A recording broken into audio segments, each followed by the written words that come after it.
పంచాయతీ ఎన్నికల ఫలితాలు కొన్ని ప్రాంతాల్లో ఉద్రిక్తతలకు దారితీస్తున్నాయి.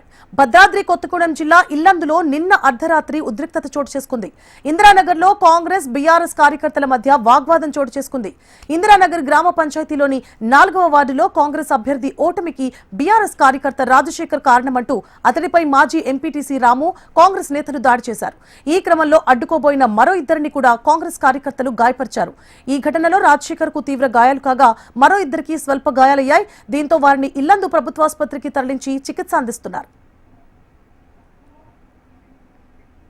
ఇందిరానగర్ గ్రామ పంచాయతీ ఎన్నికల్లో భాగంగా 4వ వార్డులో కాంగ్రెస్ బీఆర్ఎస్ అభ్యర్థులు బరిలో నిలిచారు. బీఆర్ఎస్ పార్టీ అభ్యర్థిని గెలిపించేందుకు రాజశేఖర్ గట్టి ప్రయత్నం చేశాడు. అయితే మొదట కాంగ్రెస్ బీఆర్ఎస్ అభ్యర్థుల మధ్య తీవ్ర పోటీ ఉన్నప్పటికీ చివరకు ఎవరు ఊహించిన విధంగా ఇండిపెండెంట్ అభ్యర్థిని విజయం వరించింది.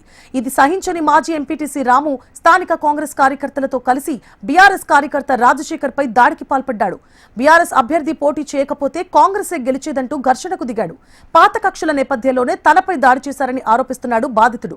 బీఆర్ఎస్ కార్యకర్త రాజశేఖర్ తనను హత్య చేసేందుకు ప్రయత్నించారని, వారి నుంచి తనకు ప్రాణహాని ఉందని ఇల్లందు పోలీస్ స్టేషన్లో బాధితుడు రాజశేఖర్ ఫిర్యాదు చేశాడు. తనపై దాడి చేసిన వారిపై చట్టపరమైన చర్యలు తీసుకోవాలని బాధితుడు డిమాండ్ చేస్తున్నాడు.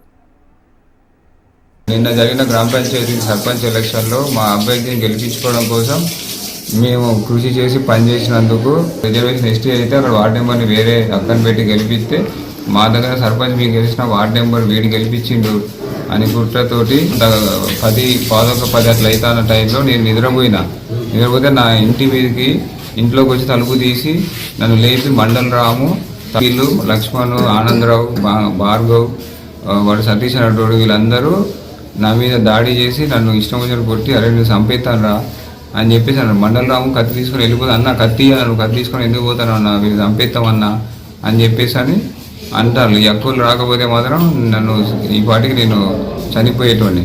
నాకు నా ప్రాణానికి రక్షణ లేదు. అన్నయ్య అన్నం తింటున్నాడు, మేము పడుకుందామని వెళ్ళాము. సౌండ్లు వస్తున్నాయి, గట్టి గట్టిగా అరుస్తున్నాడు. కావేరి, శ్రీను, శ్రీనంద, ఉదయ్ అని అరుస్తుంటే మేము బయటకు వచ్చాము. బయటకు వచ్చేసరికి కొడుతున్నారు. ఆల్రెడీ లోపల కొట్టారు, బయటకు తీసుకొచ్చారు, బయట కొట్టారు, గేట్ దగ్గర కూడా కొడుతున్నారు. మధ్యలో మా అన్నయ్య మా మమ్మీ వెళ్ళి ఆపితే కూడా అసలు ఎక్కడ ఆగలేదు. మా అన్నయ్యని ఇంకొక పక్కనున్న అతను కొట్టాడు. సతీష్ అనే వ్యక్తి మా అన్నయ్యని కొట్టిండు డొక్కులో. అయితే ఆపండి మామయ్య, కొట్టకండి, ఇది కరెక్ట్ కాదు, అసలు మీకు ఇది కరెక్ట్ కాదు, కొట్టద్దు మీరు అని కూడా నేను మొత్తుకున్నా. ఆయన నన్ను నెట్టారు ఇట్లా.